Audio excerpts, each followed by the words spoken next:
नमस्कार, good morning, सत श्री अकाल, अस्सलाम वालेकुम। मेरा नाम है नरेश कुमार।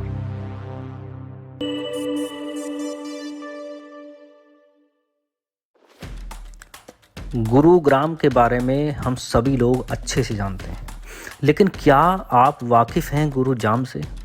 क्या आपको 2016 में जाम की चपेट में आया गुरुग्राम याद है? सन 2016 में गुरुग्राम में इतना भयंकर जाम लगा था कि इसका झाम सुर्खियों में आ गया था। जाम नहीं, झाम कहा गया था इसको। यातायात मानो ठप हो गया था और जीवन अस्त व्यस्त सा हो गया था।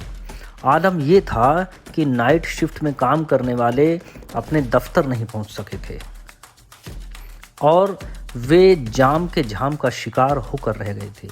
बारिश से शहर की प्रमुख सड़कों के साथ हीरो होंडा चौक, दिल्ली जयपुर हाईवे, राष्ट्रीय राजमार्ग 8 और सोहना रोड पर भी ज़बरदस्त जाम लगा था। लेकिन वो जाम तो महज एक ट्रेलर था, पिक्चर अभी बाकी है। जी हाँ, अगर इतिहास के सबसे बदतर ट्रैफिक जाम को देखें तो वो जाम नहीं, सामान्य जनजीवन के लिए झाम के बराबर है। यहाँ तक कि कई जगह तो जाम ने कई लोगों की ज़िंदगियाँ ख़त्म कर दी।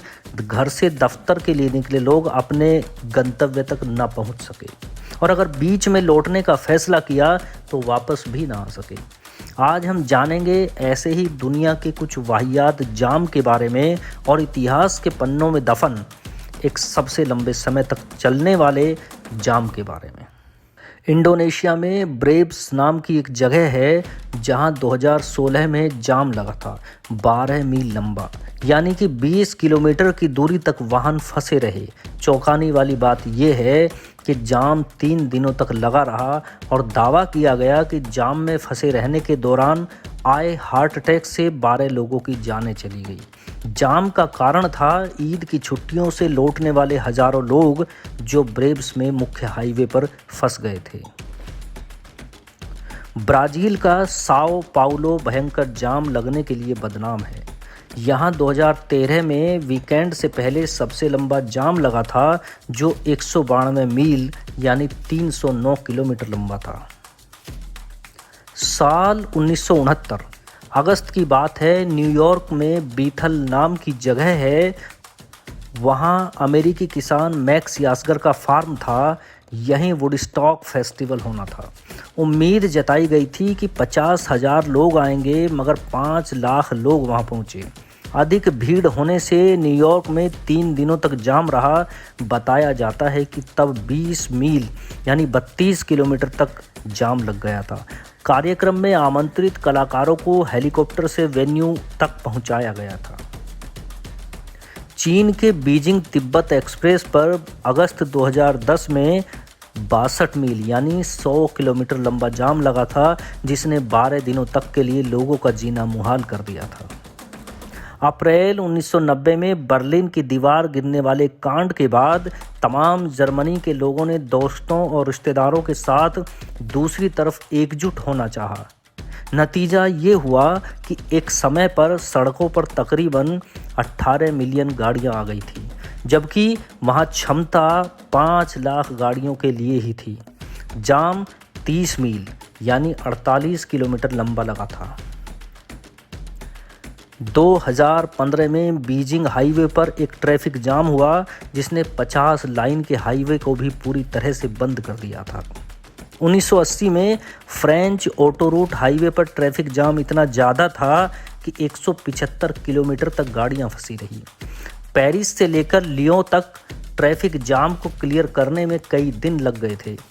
इसी तरह जर्मनी और अमेरिका समेत दुनिया के कई हिस्सों में ट्रैफिक जैम होता रहा है, जहां गाड़ियां 12 दिनों तक भी फंसी रहने की खबरें मिली हैं। पर आज मैं जिस ट्रैफिक जाम के बारे में बात करूंगा वो जानकर आप भी हैरान होने वाले हैं। ये ट्रैफिक जाम कुछ दिन, हफ्तों या महीनों का नहीं, बल्कि हैरतअंगेज तौर पर पूरे 8 सालों तक रहा। दुनिया का सबसे लंबा और मुश्किल ट्रैफिक जाम सुएज कैनाल में लगा था, जहां शिप्स और उनमें मौजूद हजारों क्रू मेंबर्स अगले 8 सालों तक बुरी तरह से फंसे रहे।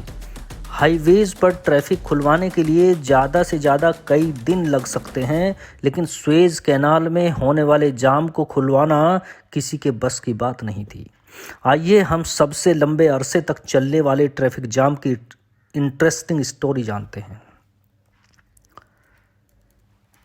ये बात तो हम सभी जानते हैं कि सुएज़ कैनाल को शिपिंग और ट्रेडिंग इंडस्ट्री का सबसे बड़ा आधार माना जाता है। 1869 से पहले तक यूरोप और एशिया के बीच शिप्स को अफ्रीका कॉन्टिनेंट्स के चारों ओर घूमकर जाना पड़ता था, लेकिन सुएज़ कैनाल ने ये महीनों का सफ़र दिनों में बदल दिया था और अब शिप्स मेडिटेरेनियन सी से होती हुई डायरेक्टली रेड सी पहुंचकर यूरोप से एशिया को जोड़ सकती हैं। इस रूट को इस्तेमाल करके हर शिप करीब 10,000 किलोमीटर का फासला बचा लेती है। इसके अलावा अफ्रीकन वाटर में मौजूद कई पायरेट्स यानी समुद्री लुटेरों का गैंग यहाँ से गुजरने वाली शिप्स को ज़बरदस्ती रोककर करोड़ों का माल लूट लिया करते थे और क्रू को बंधक बनाकर अपनी मांगें पूरी करवाते थे। इन लुटेरों में सोमालिया के समुद्री लुटेरे काफ़ी प्रसिद्ध हैं। जी हाँ, ये वाक़या है 5 जून 1967 का, जब सुबह सवेरे 15 कार्गो शिप्स सुएज़ कैनाल के मेडिटेरेनियन सी से प्रवेश करते हैं।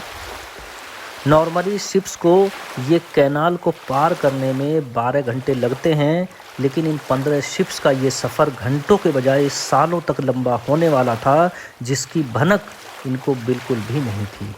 ये वो दौर था जब इजराइल और मिस्र के बीच पहले से ही कुछ तनाव चल रहा था और दोनों मुल्क एक दूसरे के खिलाफ जंग की तैयारियां कर रहे थे। मैप पे देखा जाए तो ये लाइन इजराइल और मिस्र का बॉर्डर है। बॉर्डर से सुएज़ कैनाल बहुत दूर है, करीब 200 किलोमीटर दूर। इस पूरे एरिया को साइनाई पेनिनसुला भी कहा जाता है। क्योंकि वो बॉर्डर से काफ़ी दूर थे, तो ना ही मिस्र को ना ही 15 शिप्स को इजराइल से किसी टेंशन की कोई परवाह थी। और इस दिन कुछ यूँ हुआ कि टेंशन से उबलने वाला लावा फट गया और अचानक जंग की शुरुआत हो गई। इजराइल की फ़ौज ने मिस्र पर सरप्राइज़ हमला कर दिया।